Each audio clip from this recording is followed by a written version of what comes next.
Hi there, I'm Claire. I'm 27 and I work as a smartphone app developer. I'm pretty much a homebody, love my peace and quiet, and prefer a good book or coding session to loud parties any day. My social circle is small, and dating has always been kind of a disaster for me. But all that changed one random day at a gift shop. I was just browsing, not looking for anything in particular, when I noticed this guy looking totally lost. He was standing there with a ceramic cat in one hand and a scented candle in the other, looking like he had no clue what he was doing. I couldn't help but laugh a little. "Need some help?" I asked, walking over to him. He looked up, looking relieved. "Oh God, yes. I'm trying to find something for my mom's birthday, but I'm completely clueless." I smiled. "Well, let's see what we can find. How about a nice vase? Moms love vases." "Yeah? That sounds good. I'm Tom, by the way." "Nice to meet you, Tom. I'm Claire." We spent the next few minutes chatting and looking at different vases. Tom was funny, making jokes about his lack of shopping skills, and I found myself laughing more than I had in a long time. After we found a vase he liked, we went to the checkout counter together. As we waited in line, he turned to me with a hopeful look. "Hey, Claire, would you maybe want to grab coffee sometime? I mean, if you're not too busy with all that app developing." I hesitated for a moment, but there was something about Tom that made me want to say yes. "Sure, why not? Coffee sounds good." We swapped phone numbers, and I left the store feeling a mix of excitement and nervousness. I hadn't been on a date in a while, and I wasn't sure what to expect. But Tom seemed different, genuine, funny, and easy to talk to. A few days later, Tom texted me, and we arranged to meet at a cozy little coffee shop downtown. I arrived a bit early, nerves bubbling in my stomach, but when I saw Tom walk in, smiling and waving, I felt instantly at ease. We ordered our coffees and found a quiet corner to sit and chat. Tom was easy to talk to, and the conversation flowed effortlessly. We talked about our jobs, our favorite movies, and even our worst dating experiences, laughing over shared stories of awkward first dates. We'd been dating for a few months, and it was time for the next big step, meeting his parents. I was nervous, but Tom assured me they were nice people. When we got there, his mom, Mrs. Harris, greeted us at the door.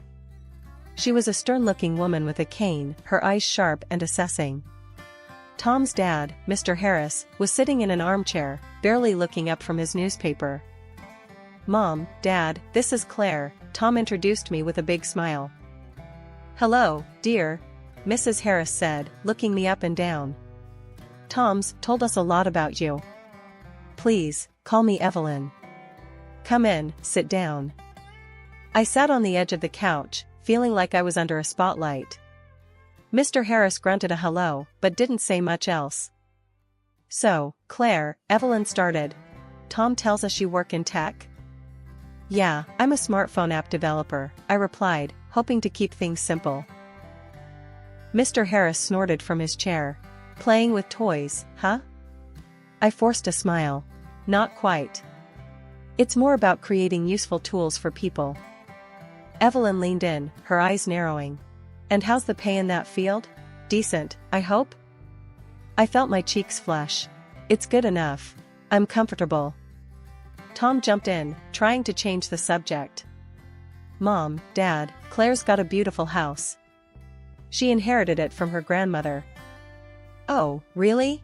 Evelyn's eyebrows shot up. "Where is it?" "It's not far from here. It's a cozy place, just the right size for me." Just then, Mr. Harris folded his newspaper and stood up.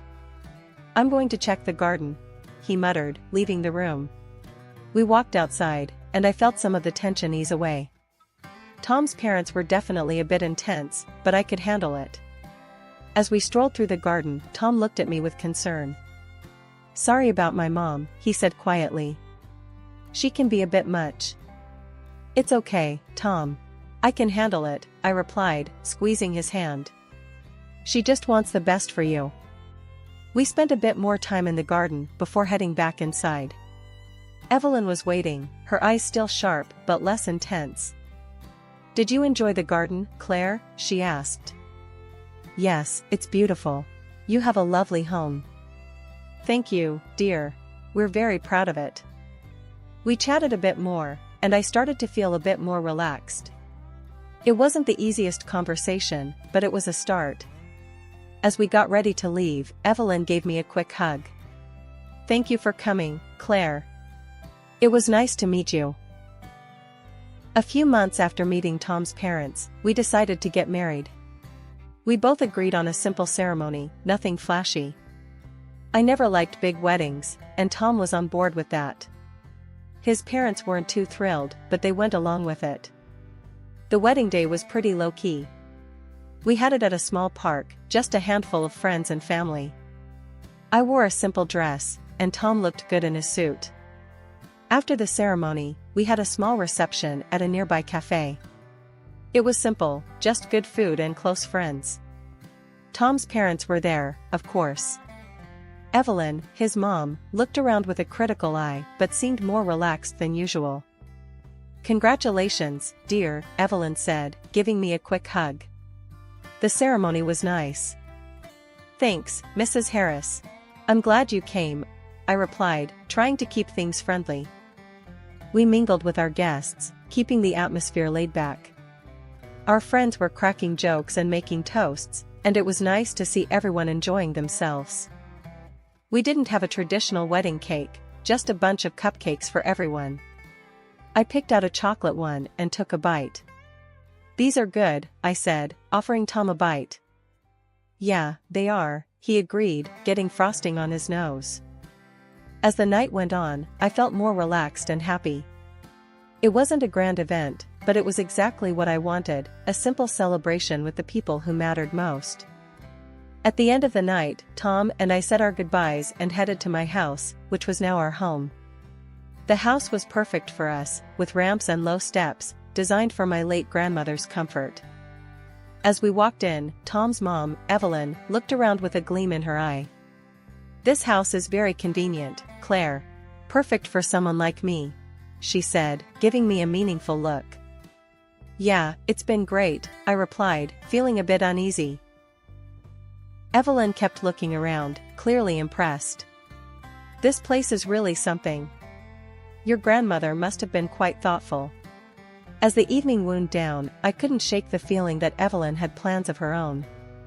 But for now, I focused on starting my new life with Tom, hoping for the best.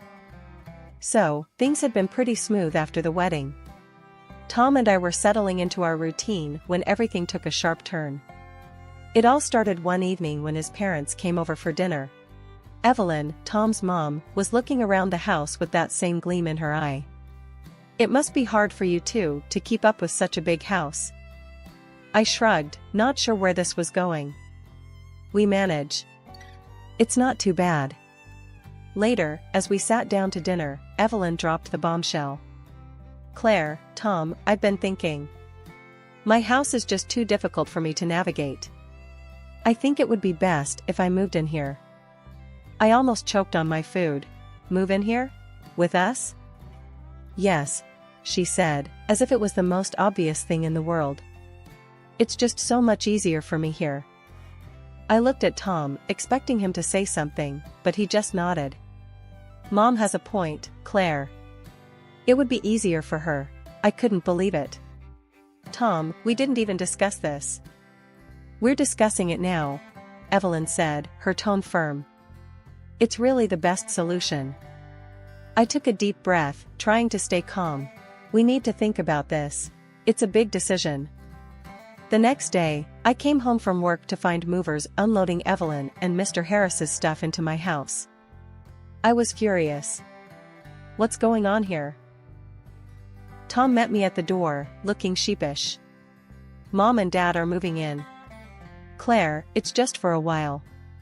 They need a place that's easier for them. Evelyn walked in, acting like she owned the place. Claire, we need to move some furniture around to make it easier for me to get around. I was still trying to process what was happening. What do you mean, move things around? The bedroom on the ground floor, for starters. It's the best room for us. That's our bedroom, Evelyn, I snapped, my patience wearing thin.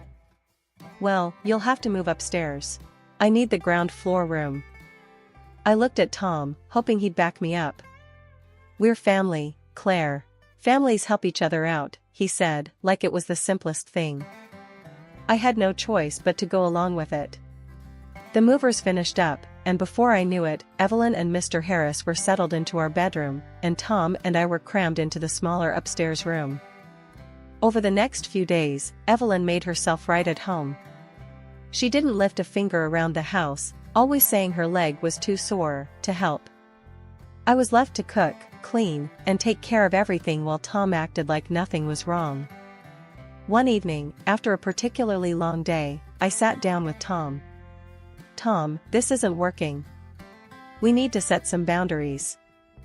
Evelyn, who had been eavesdropping, walked in. Claire, if you have something to say it to my face. I stood up, my anger boiling over. Fine. You're taking over my house, Evelyn. You need to help out more around here. Evelyn's face hardened. I'm a guest here, Claire. I shouldn't have to lift a finger. I stormed upstairs, feeling trapped and frustrated. My house didn't feel like my home anymore, and I didn't know how to fix it. The invasion had begun, and I was stuck in the middle, trying to hold on to the life I had built. After Evelyn and Mr. Harris moved in, my life turned upside down. I was used to my space and routine, but now everything revolved around them. I was even forced to switch to working from home for a whole month to establish a normal life. Every morning, I'd wake up early to make breakfast. Evelyn always had a list of specific things she wanted. Claire, I need my tea a certain way. Make sure it's not too hot, and don't forget the lemon, she'd say, her voice carrying from the kitchen. After breakfast, I'd clean up the kitchen while Evelyn watched her morning shows. Claire, can you turn up the volume? My hearing isn't what it used to be, she'd call out. Once the kitchen was clean, I'd try to get some work done. I'd set up my laptop in the small upstairs room Tom and I now shared. But it was hard to focus with the TV blasting downstairs and Evelyn calling for me every few minutes. I'd run up and down the stairs all day, trying to keep everyone happy. It was exhausting. I felt like I was losing my mind, trying to juggle my job and their constant demands. One afternoon, I finally snapped. I was in the middle of a video call with my team when Evelyn barged in. Claire, I need you to run to the store. We're out of my favorite cookies. I muted my mic and turned to her, trying to stay calm. Evelyn, I'm in the middle of a work call. Can it wait? No, it can't. I need those cookies, she insisted, crossing her arms. I took a deep breath, feeling my patience wear thin. You'll have to wait. I can't just drop everything. Evelyn stormed out, mumbling about how things used to be different in her day. I unmuted my mic, forcing a smile from my team. Sorry about that, everyone. Let's get back to it. After the call, I went downstairs, hoping for a moment of peace. But Evelyn was waiting for me, a scowl on her face. You're not being very accommodating. We're guests in your home, and you need to treat us with more respect. I was about to argue back when Tom walked in, looking tired. What's going on here? Your wife is being difficult, Evelyn said, turning to him. Claire, you need to be more patient. Mom's not asking for much, he said, clearly siding with her.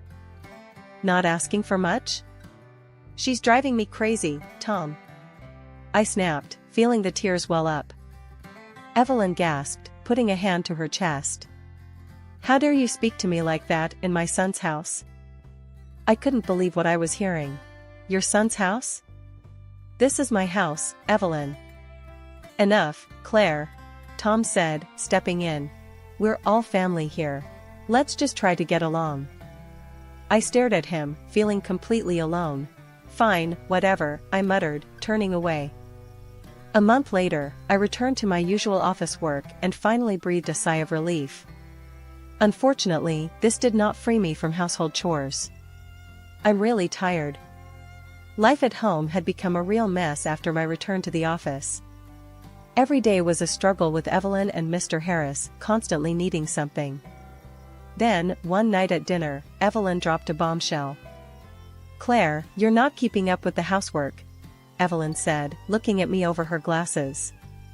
"I think you should work from home more. Just like before. You'd have more time to manage things here." I stared at her, stunned.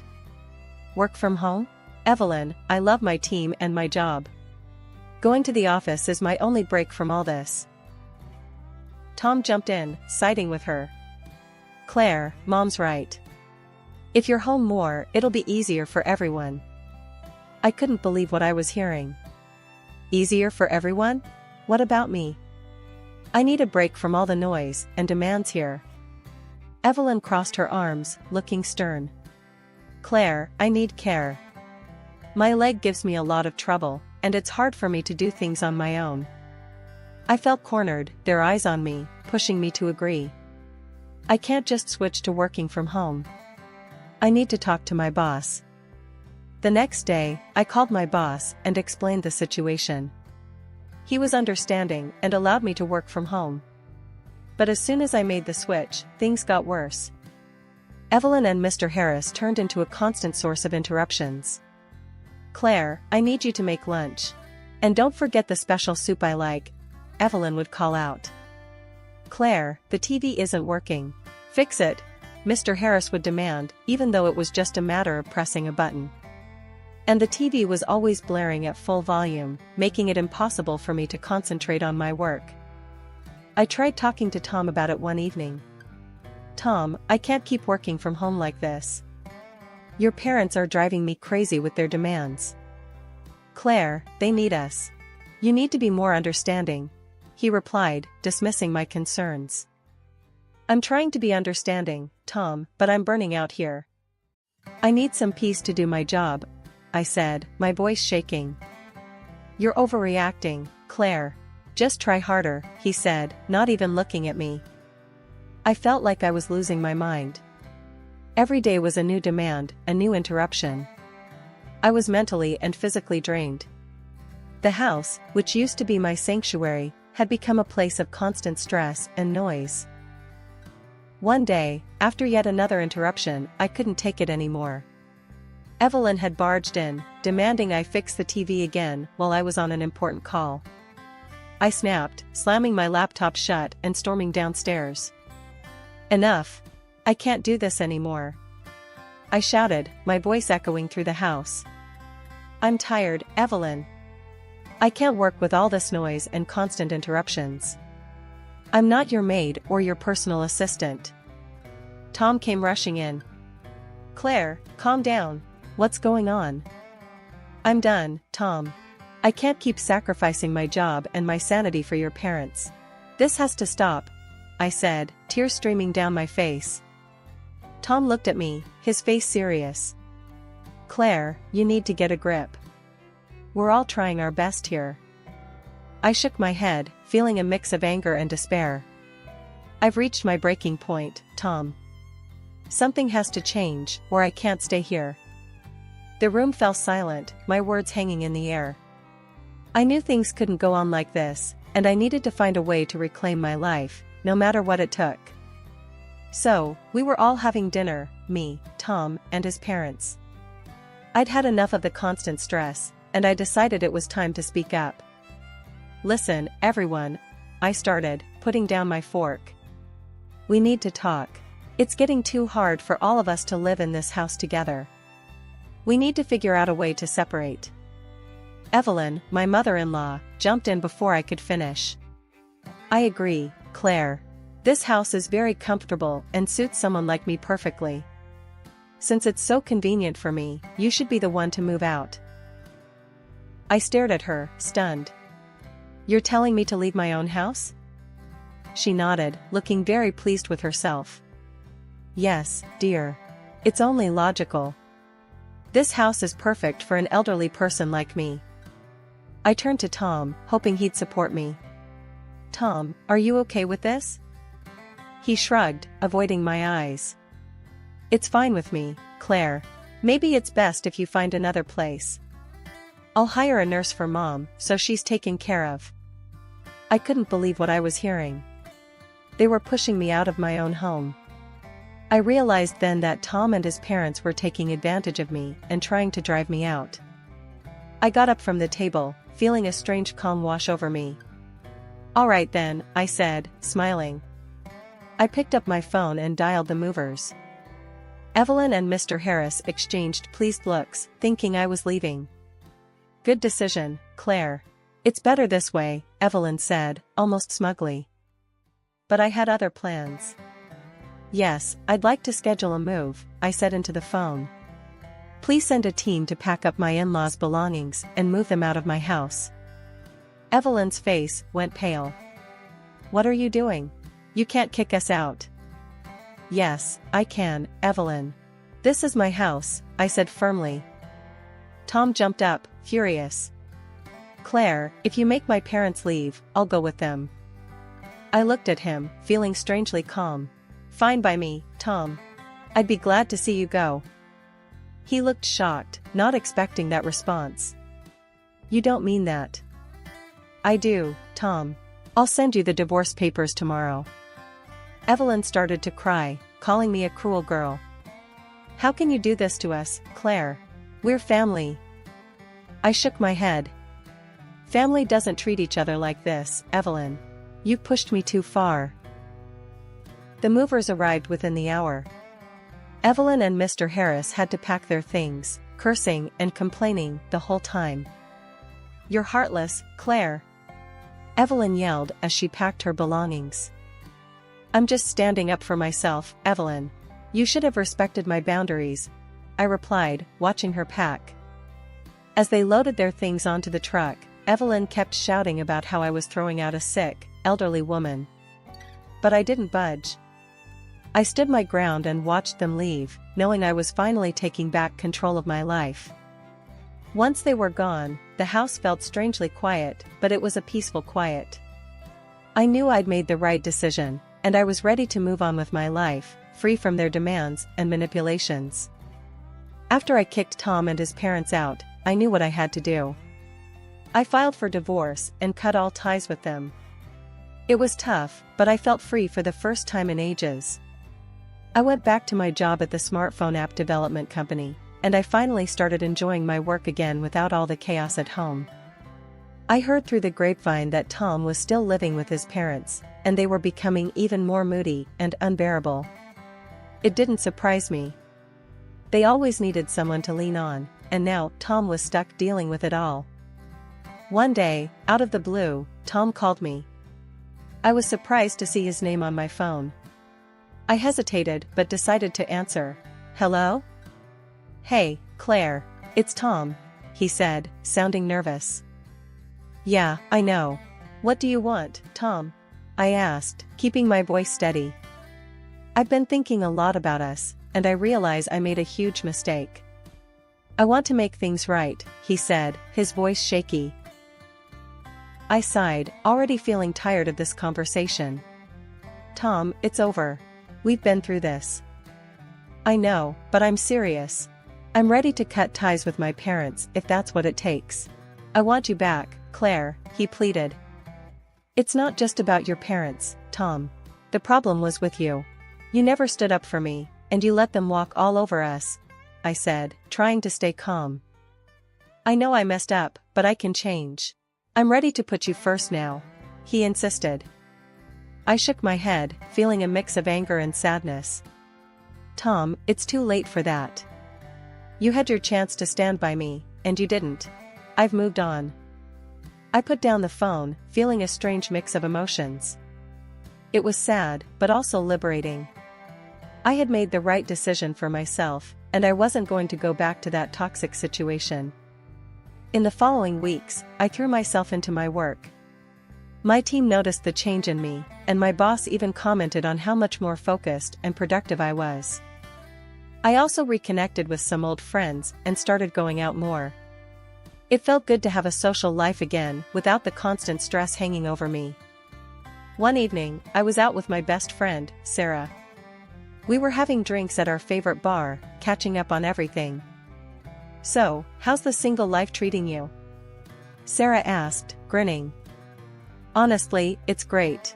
I feel like I've got my life back. No more drama, no more stress, I said, raising my glass. We laughed and talked about all the things we wanted to do now that I was free. I even started thinking about taking a vacation, something I hadn't done in years.